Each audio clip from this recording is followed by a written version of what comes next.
Janata Dal United के senior नेता और कैबिनेट मंत्री ललन सिंह ने जैसे ही वक्फ संशोधन एक्ट को पार्लियामेंट में समर्थन दिया और जोर जोर से चिल्ला करके कहा कि मुसलमानों के अधिकार की रक्षा इसी बिल से होगा, उसके बाद से मुसलमान नीतीश कुमार से नाराज हो गए और सोशल मीडिया पर नीतीश और उनकी पार्टी की बड़ी ज्यादा फजीहत जब हुई उसके बाद उनके नेताओं ने एक तरह से डैमेज कंट्रोल की कोशिश करने लगे। लेकिन इस वक्त जो है संजय झा के आवास पर हम मौजूद हैं, यहां पर अंदर मीटिंग चल रही है। अल्पसंख्यक कल्याण मंत्री जमा खान को यहां बुलाया गया है, सुन्नी वक्फ बोर्ड के चेयरमैन इरशादुल्लाह यहां पर हैं और शिया वक्फ बोर्ड के चेयरमैन अफजल अब्बास भी यहां मौजूद हैं। इसलिए कि मुख्यमंत्री नीतीश कुमार पहली बार सियासत में घबराए हुए लगते हैं, वो खुल करके मुसलमानों के समर्थन में नहीं है।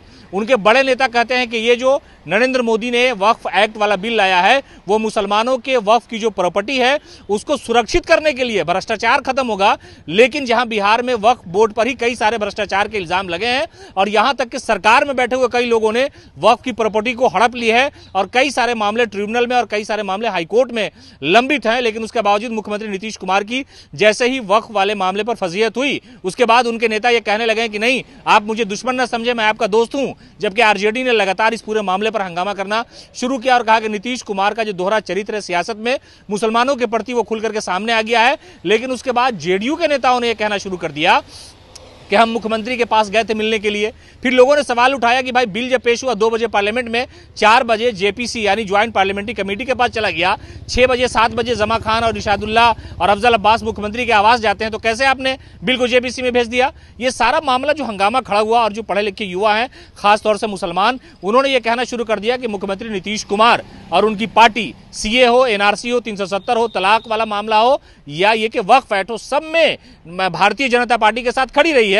लेकिन जैसे ही घिरती है उसके बाद जो डैमेज कंट्रोल का पूरा प्रयास किया जाता है और वही कोशिश संजय झा के आवास के अंदर इस वक्त चल रही है कि जमा खान को बुलाया गया है, अफजल अब्बास जो शिया वक्फ बोर्ड के चेयरमैन है और सुन्नी वक्फ बोर्ड के जो चेयरमैन है इरशादुल्लाह वो यहां मौजूद है और मुसलमान के कुछ और नेता यहां हैं। यानी कोशिश ये की जा रही है कि मुसलमानों को संदेश दिया जाए कि आप मुझे दुश्मन समझ रहे हैं, मोदी का दोस्त होने की वजह से हम आपके दुश्मन नहीं हो सकते, हम वक्त को सारे मामले को लेकर के देख रहे हैं। तो कुल मिलाकर के संजय झा के आवास पर हंगामी मीटिंग चल रही है, मुसलमान नेताओं को यहाँ पर तलब किया गया है। नहीं, कोई डैमेज कंट्रोल की बात है। जिस तरह से मुसलमानों में एक तशवीश सामने आया 2024 से अमेंडमेंट एक्ट लेके, तो हम लोग माननीय मुख्यमंत्री से मिले थे और उस दिन भी माननीय मुख्यमंत्री ने कहा था कि संजय झा जी आएंगे, उनसे बात किया जाएगा और बहुत पॉजिटिव बातें हुई। और मुझे लगता है कि जहाँ जो चीज़ें आपत्ति हैं मुसलमानों की वक्फ से रिलेटेड और उस पर उन्होंने कहा कि ब्रीफ कीजिए, हम उस पर जेपीसी इसके बाद उठाएंगे। हमको लगता है कि जो समस्या है उसका निदान जरूर हो जाएगा। का मशवरा लिया गया? हाँ, हम लोग अब लिया गया, हमारे सेक्रेटरी साहब भी थे, हमारे सीईओ साहब भी थे,